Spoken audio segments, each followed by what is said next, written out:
বৃহত্তর চট্টগ্রাম সমিতি গাজীপুরের ঈদ পুনর্মিলনী ও সাধারণ সভা অনুষ্ঠিত। বিস্তারিত থাকছে গাজীপুর থেকে মোহাম্মদ মাসুম রানার প্রতিবেদনে। বৃহত্তর চট্টগ্রাম সমিতি গাজীপুরের উদ্যোগে ঈদ পুনর্মিলনী ও বৃত্তি প্রদান অনুষ্ঠিত হয় শুক্রবার 17 এপ্রিল উৎসবমুখর পরিবেশে অনুষ্ঠিত হয়েছে। জয়দেবপুরের বঙ্গতাজ অডিটোরিয়ামে দিনব্যাপী এ আয়োজন। সকাল 9টা 30 মিনিটে কোরআন তেলাওয়াত এবং রেজিস্ট্রেশনের মাধ্যমে অনুষ্ঠানের কার্যক্রম শুরু হয়। পরে ধাপে ধাপে অনুষ্ঠানের বিভিন্ন পর্ব অনুষ্ঠিত হয়। এতে মেধাবী শিক্ষার্থীদের মাঝে বৃত্তি ও হাফেজদের মধ্যে পাগড়ি প্রদান করা হয়, যা উপস্থিত অতিথিদের মধ্যে ব্যাপক সাড়া ফেলে। জুমার নামাজ শেষে চট্টগ্রামের ঐতিহ্য মেজবানি ভোজের মধ্য দিয়ে বিকেল 4টা 1 মিনিটে শুরু হয় মনোজ্ঞ সাংস্কৃতিক অনুষ্ঠান, যেখানে বিভিন্ন পরিবেশনা দর্শকদের মুগ্ধ করে। অনুষ্ঠানে সভাপতিত্ব করেন বৃহত্তর চট্টগ্রাম সিআইপি মোহাম্মদ সোহেল সাদাত। এ সময় উপস্থিত ছিলেন উপদেষ্টা chairman Shahidul Islam Jhinu, vice chairman Helal Uddin Ahmed, সহসভাপতি বিশিষ্ট শিল্পপতি ও দানবীর সাদ গ্রুপ ইন্ডাস্ট্রিজের চেয়ারম্যান নূরে ইয়াসমিন ফাতেমা, প্রবীর কুমার সাহা ও অনুপম দে, সহ সাধারণ সম্পাদক মোহাম্মদ শাহজাহান ও আহমেদ হোসেন, অর্থ সম্পাদক শাহনেওয়াজ তানভীর, সাংগঠনিক সম্পাদক কাজী মোজাম্মেল হক, শিক্ষা ও পাঠাগার সম্পাদক নাজিম হোসেন, সাহিত্য ও সেমিনার সম্পাদক মোস্তফা ইকবাল চৌধুরী মুকুল, ক্রীড়া সম্পাদক মোহাম্মদ শাহনেওয়াজ, সাংস্কৃতিক সম্পাদক ব্রিটেন চৌধুরী, দপ্তর সম্পাদক ইউসুফ আলী, স্বাস্থ্য ও সমাজ কল্যাণ সম্পাদক মোহাম্মদ হুমায়ুন রশিদ। এছাড়াও উপস্থিত ছিলেন নির্বাহী সদস্য শিমুল বড়ুয়া, সুলপব চৌধুরী, মঞ্জুরুল আলম, আলাউদ্দিন আহমেদ রাসেল, আরাফাত সাগর, সানাউল্লাহ চৌধুরী, রেজাউল করিম, আজিমুল হক, নিয়াজ খান, আবুল বাহার, হানিফ ও আবু তাহের রানা প্রমুখ। আয়োজকরা জানান, ঈদের আনন্দ ভাগাভাগির পাশাপাশি মেধাবী শিক্ষার্থীদের উৎসাহিত করতে এ ধরনের আয়োজন গুরুত্বপূর্ণ ভূমিকা রাখে। অনুষ্ঠানে অংশগ্রহণকারী অতিথিরাও আয়োজকদের এ উদ্যোগের প্রশংসা করেন। উক্ত অনুষ্ঠানে ঢাকা, গাজীপুর, টঙ্গী সহ বিভিন্ন সাংবাদিক সংগঠনের নেতৃবৃন্দ, ইলেকট্রনিক ও প্রিন্ট মিডিয়ার সংবাদকর্মীরা উপস্থিত ছিলেন। সন্ধ্যা 6টায় সমাপনী বক্তব্যের মধ্যে সভাপতি শিনশিন গ্রুপের চেয়ারম্যান সিআইপি মোহাম্মদ সোহেল শাহাদাত অনুষ্ঠানের সমাপ্তি ঘোষণা করেন। সমিতি চট্টগ্রামের মধ্যে আমার পাশে আছেন, উনি প্রতিষ্ঠাতা সভাপতি, আমি প্রতিষ্ঠাতা সেক্রেটারি। ওই সময় অনেক পরিশ্রম করে এই সমিতিটা দান করাই।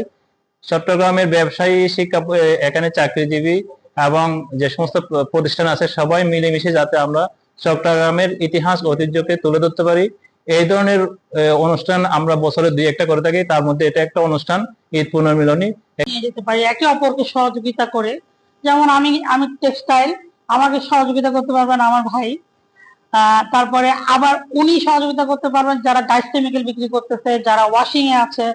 আমরা একে অপরকে যদি এভাবে মানে হেল্প করতে থাকি, তাহলে এই সমিতিটা আরো স্ট্রং হবে। ব্যবসা করি বা চাকরি করি, সবাই আজকে এখানে আসছে, সবাই একসাথে হয়ে। আমার প্রতিষ্ঠাতা সভাপতি দেখে আমার অনেক ভালো লাগছেন, উনি অনেক ভালো বলছেন।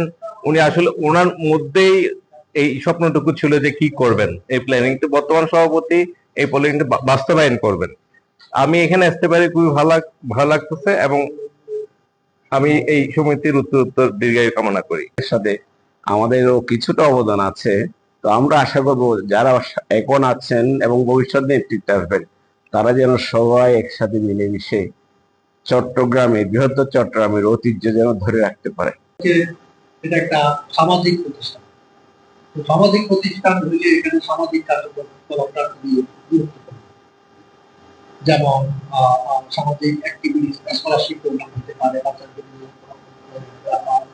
স্কুল বলে সামাজিক প্রোগ্রাম করতে আমরা বিভিন্ন রকম কালচারাল প্রোগ্রাম করি, মত বিনিময় করি, বিভিন্ন রকম আমাদের মানসিক উন্নয়ন করা যায়, সম্পর্ক কিভাবে, সহায়ক সম্পর্ক কিভাবে বিধান করা যায়, এবং দুর্যোগকালীন সময়ে এরকম বিভিন্ন রকম সামাজিক যত কার্যক্রম আছে, এটা সমস্যা আছে, বিয়ের সাথে আর্থিক সমস্যা আছে, এটা যেহেতু আমরা বাংলাদেশের বাসিন্দা, বাংলাদেশ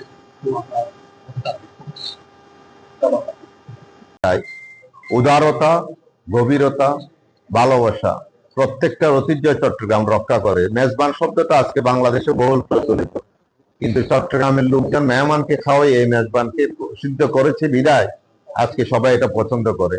আর চট্টগ্রাম প্রত্যেকটা জায়গায় যে লোকগুলো আছে প্রত্যেকে একটা পরিবারের মতো থাকে।